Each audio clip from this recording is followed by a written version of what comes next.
याज्ञवल्क्य जी महात्मा की बहन थी,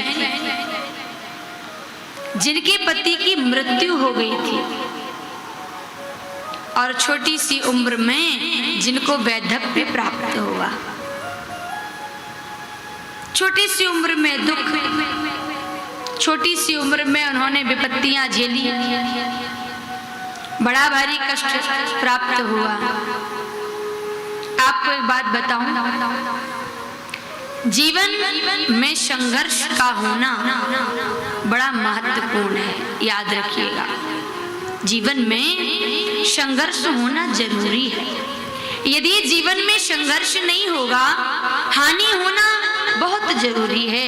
यदि हानि नहीं होगी तो लाभ का महत्व आप कैसे समझेंगे? हानि इसलिए जरूरी है, हानि नहीं होगी तो लाभ भी नहीं आएगा जीवन में। ये बात भी सत्य है। इसलिए बड़े विद्युत जन अपने बच्चों को संघर्ष करना सिखाते हैं, अभाव में जीवन जीना सिखाते हैं, और सिखाना चाहिए। बच्चों को संघर्ष करना सिखाइए, उनको स्वावलंबी बनाइए, बड़ों का सम्मान करना सिखाओ, मर्यादा में बोलना सिखाओ, जीवन को जीना सिखाओ। आज बच्चों के पास में बड़ी बड़ी डिग्रियां हैं और डिग्रियों को पाने के बाद में भी उनके जीवन में बोलने का ढंग नहीं है उनके पास, तो फिर हम उन डिग्रियों का करेंगे क्या? क्या करेंगे आप बताइए? इसलिए संस्कारों को देना पड़ेगा। संस्कार देना भूल मत जाना। शिक्षा भले ही मत उनके पास हो, लेकिन संस्कार का होना अत्यंत आवश्यक है। आप अपने बच्चों से घर में किसी को भोजन परसवा करके देखिए। आपके घर जब मेहमान आ जाते हैं तो उनको भोजन परोसना नहीं आता है, उल्टे हाथ से वो रोटियां परस देते हैं। हाँ,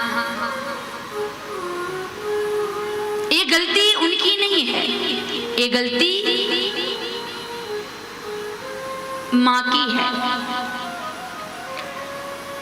यदि हमारे बच्चे समय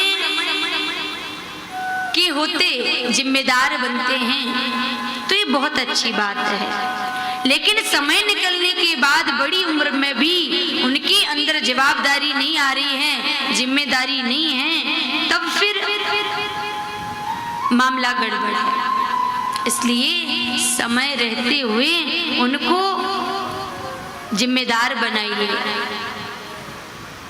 समय से उनको जिम्मेदारी देंगे तो उनके कंधे मजबूत हो जाएंगे, और फिर यदि समय निकलने के बाद उनको जिम्मेदारी प्राप्त हुई तब फिर उनको बोझ लगने लगेगा, और बोझ पड़ने पर कंधे टूट जाएंगे। इसलिए जिस दिन से बच्चों की पढ़ाई खत्म हो, उसी समय से आप उनको अपने व्यापार में, अपने बिजनेस में समय देना प्रारंभ करवाइए। उनको कहिए कि थोड़ा सा हमारा भी वो सहयोग करें, हमारा भी साथ दें। उसी समय उनको काम पर लगा दीजिए तत्काल। पिता की सत्ता को उनको संभालना होगा, उनके द्वारा किए गए कार्यों को संजो के रखना, वृद्धि करना बालक की जिम्मेदारी बनती है, संतान की जिम्मेदारी बनती है। कभी कभी घर में अपने बच्चों को छोड़ करके तीर्थ यात्रा पर चले जाया करिए। हाँ, फिर देखिए वो कितने परसेंट घर को संभाल पा रहे हैं आपकी अनुपस्थिति में, कितने प्रतिशत उनके अंदर जिम्मेदारी आ रही है। आप उनको कुछ समय के लिए थोड़ा सा छोड़ करके जिम्मेदारी दे करके तो देखिए, आपको मालूम पड़ेगा। तो संघर्ष हमारे जीवन में, विपत्ति हमारे जीवन में हमें मजबूत बनाने के लिए आती है, जीवन सिखाने के लिए आती है।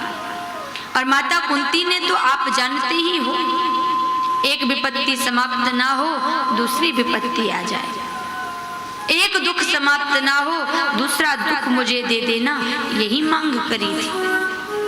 भलाई मांगने की कोई चीज होती है? कौन दुख को मांगता है? लेकिन मैया कुंती ने यही कहा था कि सुख के आने पर हम ईश्वर को भूल जाते हैं, ये सुख बड़ा कपटी है, लेकिन दुख में हमें कृष्ण की याद बनी रहती है। तो वो विपत्ति नहीं होती जो भगवान का स्मरण करा दे। वो विपत्ति बड़ी अच्छी है, क्योंकि वो हमें अपने आराध्य से, माँ भगवती से जोड़ करके रख रही है, उनका स्मरण करा रही है। वो विपत्ति नहीं है, वो दुख नहीं है, वो जीवन का संकट नहीं है, लेकिन वो सुख बहुत बड़ा संकट है जीवन का, जिसके आते ही हम अपने आराध्य का स्मरण भूल जाते हैं। आराध्य के नाम का भान ही नहीं होता हमको। वो सुख नहीं है, वो संपत्ति नहीं है, वो तो बड़ा संकट समझिए जब हम अपने ईश्वर का नाम भूल जाएं। उस संपत्ति के आने पर, संपदा के आने पर, जब हमारे पास कुछ नहीं था, हम नित्य अपने ठाकुर जी को स्नान कराते थे, प्रसाद पवाते थे, पूजा अर्चन बंदन करते थे, लेकिन जब ईश्वर ने आपको संपत्ति दी, सुख दिया,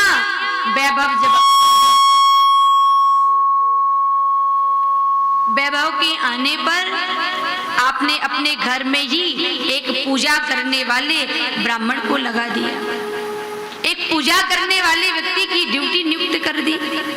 आपके पास उतना भी समय नहीं है कि अब आप सामने 5 मिनट अपने ठाकुर जी के खड़े होकर के उनको निहार सकें, बोल सकें कि अभी मैं दफ्तर जा रहा हूँ, धनोपार्जन के लिए मेहनत करनी पड़ रही है, नाथ परिवार का ख्याल रखना। इतना समय भी नहीं है। बताइए, तो वो संपत्ति नहीं है जो भगवान की विस्मृति करा दे। इससे अच्छा जीवन का संकट है, हर क्षण ईश्वर से जोड़ करके रखता है। सुख और दुख एक चौराहे पर मिले और एक चौराहे पर खड़े होकर के सुख ने कहा भैया तुम बहुत अच्छे हो, दुख ने कहा अरे भैया तुम्हारी बड़ी सराहना होती है। सुख ने कहा कैसे? दुख ने कहा क्योंकि तुम्हारे आते ही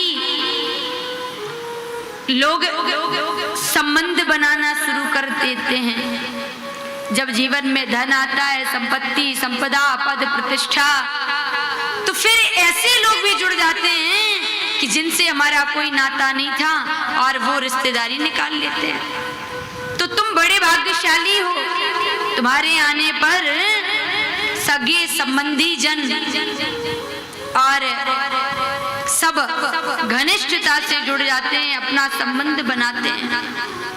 सब तुमको चाहते हैं, तुम्हें बड़ा प्रेम करते हैं, सब सुख चाहते हैं, और भैया दुख यानी मुझे कोई भी नहीं चाहता है।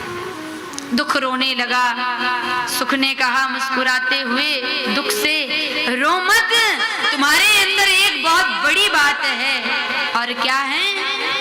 मैं मानता हूँ कि मुझे हर एक व्यक्ति चाहता है, मैं मानता हूँ कि मेरे आने पर संबंध जुड़ जाते हैं, मैं मानता हूँ कि मेरे होने पर लोग कंधे से कंधा मिला के खड़े हो जाते हैं, लेकिन जब तुम आते हो ना तो तुम अपनों से अपनों की पहचान करा देते हो और परायों में भी अपनों की पहचान करा देते हो।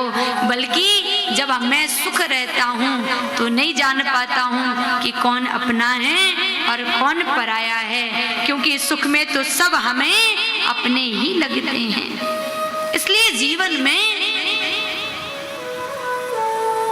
संपत्ति को संपत्ति नहीं कहते,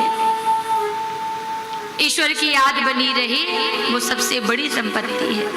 माँ का स्मरण ना भूले वो सबसे बड़ी संपत्ति है।